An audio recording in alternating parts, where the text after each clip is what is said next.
감사합니다. 아주 시간 내에 정확히 끝내주셨습니다. 다음에는 한국과학기술원의 김대수 교수님께서 뇌연구 그리고 AI 생물학에 대해서 발표하시겠습니다. 김대수 교수님 부탁드립니다. 카이스트 김대수입니다. 저는 뇌과학과 인공지능 김대수 정재승 교수님과 함께 연구한 내용들을 말씀을 드리도록 하겠습니다. 먼저 우리 동물에는 두 가지 정보 체계가 있습니다. 첫 번째가 유전 정보죠. 우리 부모님으로부터 물려받은 것이고, 이 유전자로부터 만들어진 그 뇌는 그 우리 경험으로부터 이렇게 정보를, 환경으로부터 정보를 얻는 그런 정보 체계가 되겠습니다. 그래서 유전자 정보는 한 1GB 정도밖에 안 되지만 USB 하나 정도죠. 이 뇌는 100TB 이상의 그런 정보량을 수용할 수 있고, 이게 매 초마다 이렇게 빠르게 정보가 순환하기 때문에 정말 우주에서 가장 그 거대 용량을 처리하는 정보 처리 기관이 되겠습니다. 그런데 모든 동물이 다 뇌가 있는 게 아니고요. 이게 좌우 대칭형으로 생겨서 그 왼쪽과 오른쪽이 구별되는 동물에만 뇌가 있습니다. 그래서 이 형태만 봐도 우리가 왼쪽으로 갈지 오른쪽으로 갈지 이제 그거를 결정하는 기관이라는 것을 알 수가 있겠습니다. 그 뇌는 이렇게 정보를 처리하는 기관입니다. 기본적으로 뇌는 우리 신체 중에서 가장 에너지를 많이 쓰는 기관이지만, 에너지를 써서 결과적으로는 더 많은 에너지를 남기는 그런 에너지 수익을 남기는 그런 원리로 뇌가 작동을 하게 됩니다. 그래서 란다우 법칙이라고 그래서 결과적으로 정보라는 거는 에너지로 환산할 수 있는 거고, 이 에너지가 있어야만 우리 몸의 질서도를 유지할 수가 있습니다. 그래서 뇌의 어떤 목적이라는 거는 에너지를 써서 더 큰 에너지를 얻는 그런 목적을 가지고 있습니다. 그래서 또 뇌가 어떻게 그러면 그런 기능을 수행하는가를 보면은 뇌의 각 부위가 서로 다른 기능을 합니다. 예를 들면 뇌의 중앙의 시상하부에서는 많은 욕구를 만들어냅니다. 그리고 전두엽에서는 그 욕구를 실행할 수 있는 그런 전략을 세우게 되고요. 그리고 그런 전략을 한번 해서 성공하든지 실패하든지 거기서 교훈을 얻게 되면은 도파민 신경이 그걸 기억했다가 계속 그 행동을 반복하게 만드는 것이죠. 그래서 이 쥐를 보시면은 이 쥐가 지금 뭘 하고 있는 거냐면, 이 쥐는 원래 사냥을 굉장히 잘하는 쥐인데 더 이상 사냥감이 없는데도 계속 반복 행동을 하는 거죠. 저도 이제 교수가 된 다음에 테뉴어를 받고 나니까 어느 순간 보니까 집하고 학교를 이렇게 계속 반복해서만 이렇게 다니고 있더라고요. 그래서 가만히 보면 우리 뇌는 초저전력 설계로 돼 있어서 이렇게 습관적으로 행동하는 경우가 굉장히 많이 있습니다. 그러면 이런 일이 어떻게 이루어질까? 정보를 얻고 행동을 만들어내는 일이 그 뇌는 신경망으로 구성되어 있습니다. 그래서 데이비드 마라는 원래는 수학자입니다. 근데 생물학 하는 랩에 가봤더니 친구가 이렇게 뇌 신경 회로를 이렇게 보고 있었던 거예요. 그래서 이게 뭐냐고 했더니 신경이 이렇게 서로 격자 모양으로 연결돼 있다고 이렇게 설명을 들은 다음에, 그러면 이 신경의 격자 모양에 정보가 저장이 되고 처리될 수 있겠구나, 그렇게 아이디어를 냈죠. 그래서 이 데이비드 마가 이 생물학적인 발견으로부터 수학적인 원리를 꺼내서 그게 인공지능으로 발전을 하게 됩니다. 그래서 이 쥐 같은 경우에는 예를 들면 파킨슨병이 걸린 생쥐인데요. 저희가 신경회로를 조절을 하게 되면은 실제로 이 파킨슨병을 회복시킬 수 있는 그런 거를 볼 수가 있습니다. 이 쥐가 지금 못 움직이고 있죠. 왜냐하면 도파민이 없기 때문에 지금 파킨슨병에 걸린 것입니다. 그런데 여기 파킨슨병의 원인이 되는 신경회로를 광유전학이라는 방법으로 이제 조절을 해볼 겁니다. 그래서 여기서 빛을 쥐에게 주게 되면은 이제 이 쥐는 평생 동안 못 움직이고 있었는데 이렇게 움직이기 시작을 합니다.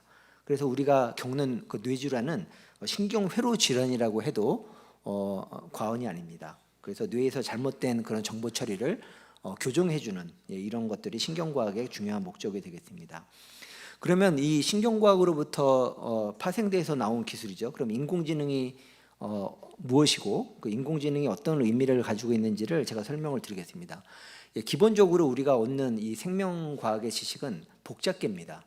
물리나 화학은 무슨 하나의 공식으로 파동방정식이나 오일러 공식으로 뭐 이렇게 표시가 되지만, 생명과학은 우리 고등학교 선생님 때부터 계속 외우라고 한 이유가 뭐냐면 복잡계입니다. 하나의 공식으로 설명이 안 돼요. 그런데 그래서 그러면 우리가 지난 100년 동안 한 생명과학은 뭐냐면은 이 복잡한 현상을 스케일을 낮춰가지고 한 가지 변수만 바꿔서 이게 어떤 그 변수가 증가됐는지 감소됐는지 이런 실험 조건 하에서 이렇게 실험을 한 거죠. 근데 AI 시대가 도래했다는 것은 굉장히 중요한 의미가 있는데 이 복잡계 생명과학을 있는 그대로 연구할 수 있는 그런 기회가 도달한 겁니다. 그래서 인공지능을 달리 말하면 이 생명 현상의 복잡계를 볼 수 있는 굉장히 고차원적인 현미경이다. 예, 이렇게 말씀을 드릴 수가 있겠습니다. 그러면 얘가 어떻게 인공지능이 그 정보를 처리할까요? 그 뇌의 이 신경을 모방하고 있습니다. 그래서 이게 뇌의 신경인데요. 여기 머리 부분에 보면은 인풋을 많이 받는 정보를 구조를 가지고 있고 이게 아웃풋을 내는데 아웃풋은 신경 신호를 전달하거나 전달하지 않거나 그런 약간 디지털 신호입니다. 그래서 이 신경 하나의 구조를 보면은 아날로그 신호를 디지털로 바꾸는 AD 컨버터라고 할 수 있어요.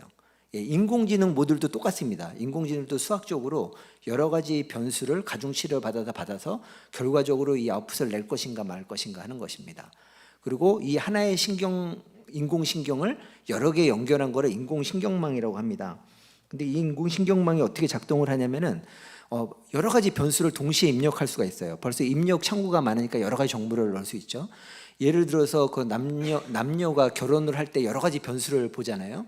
여기 직업도 굉장히 여러 가지 보고 그리고 남성은 직업이 굉장히 중요하고 여성은 직업이 세 단계밖에 없는데 외모는 여성은 뭐 8단계 여기는 남성은 2단계. 예, 저도 다행인 게 여기 부모 집안 환경 중에서 여기 교수 딸이 굉장히 점수가 높더라고요. 제가 딸이 있는데 예, 그런데 이거를 어떻게 하면 배우자를 결정을 할 것이냐. 그러니까 뇌는 딱 보면 안다는 거죠. 내 평생 살 사람이라는 거를. 그래서 이게 직업이나 뭐 집안 환경이나 여러 가지 정보를 넣을 수가 있고 그것뿐만 아니라 나의 의견, 또 친구들의 의견, 또 우리 친척들 각각의 다 의견들을 다 종합해서 결정을 할 수가 있습니다. 이런 장점이 있는 거죠. 그래서 이 인공지능이 잘하는 게 3가지가 있는데 거의 지난 생명과학에서 해왔던 거예요. 결과적으로 개와 고양이를 잘 가르쳐주면 나중에 개와 고양이로 구별하기도 하고 이걸 갖다 이제 슈퍼바이즈드 지도 학습이라고 합니다. 그리고 그냥 많이 이렇게 넣어주면 비슷한 것끼리 클러스터링을 하죠. 그거를 비지도 학습이라고 하고요. 또 어떤 거를 규칙을 가르쳐주면 계속 반복해서 하는 그런 강화 학습을 이제 잘 하게 됩니다. 이세돌과들은 알파고가 강화 학습으로 인공지능을 배웠고요. 그래서 예를 들면은 제가 주위 행동을 연구를 하는데 정말 학생들이 그 분석하기가 어려워합니다. 근데 이걸 인공지능에 시키면은 이렇게 자동으로 그 인공지능으로 행동을 이렇게 정량을 해주고 분석을 해줄 수가 있게 되는 거죠. 예, 그래서 제가 뭐 생물학자지만 사실 인공지능을 소프트웨어로 개발할 수 있을 정도로 굉장히 많이 쉽게 발전이 되어 있습니다. 예, 그래서 이걸로 뭐 CES에서 상도 받았고요. 예, 그리고 얘가 서로 다른 물체도 구별을 합니다. 얘는 이제 그 귀뚜라미고 얘는 쥐인데 서로 이렇게 상호작용하는 것도 보여주고 실시간으로 클러스터링하는 것들도 자동으로 카운팅을 해주게 됩니다.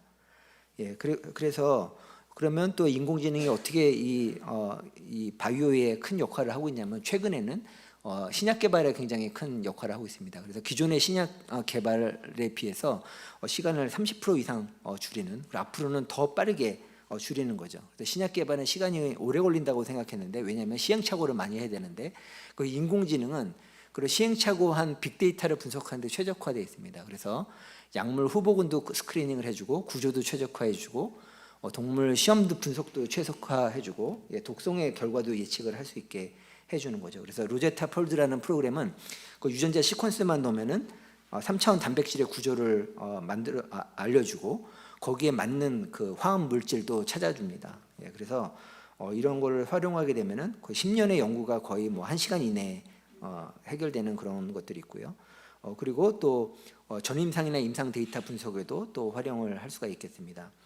그리고 최근에는 또 생성형 AI가 나와서요. 이게 굉장히 획기적인 건데요. 뭐냐면은 그 사람과 로봇, 사람이 언어로 상대할 수 없는 그런 것들을 이 챗GPT라는 그 언어 생성 AI가 매개를 해줍니다. 그래서 이 로봇 같은 경우에는 원래 사람 말을 못 알아듣는데 그 챗GPT가 사람의 말을 대신 이해를 하고요.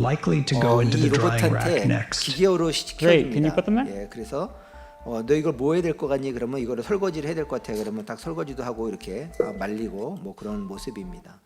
예, 그래서 앞으로 그 뇌와 인공지능의 시대는 같이 갑니다. 그러니까 뇌과학이 발전하면은 뇌과학에서 발전된 현상이 다시 인공지능의 접목이 되고 또 인공지능으로 처리한 데이터가 다시 뇌와 상호작용하는 그런 시대가 될 겁니다. 그래서 현대의 인공지능은 뇌의 아주 일부 기능만 모방한 건데 앞으로 많은 뇌 기능을 모방한 인공지능이 나올 거라고 생각이 됩니다. 그 예로 이제 최근에 일론 머스크가 이런 뇌 인터페이스를 만들었고요. 저도 마지막으로 보여드리는데 이게 지금 동물을 조종하고 있는 겁니다. 뇌 기계 인터페이스로 해가지고 이 쥐는 원래 사람이 조종할 수 없는데 컴퓨터가 이 길을 따라서 이렇게 진행할 수 있도록 도와주는 그런 BCI 소프트웨어가 되겠습니다. 그래서 결과적으로 이 쥐가 장애물을 겪어가지고 이 목표까지 도달을 하게 됩니다. 그래서 앞으로는 이렇게 실제로 그 인공지능과 뇌과학이 상호작용을 해서 이 사회에 직접적으로 영향을 주는 그런 많은 일들이 일어날 거라고 생각합니다. 경청해 주셔서 감사합니다.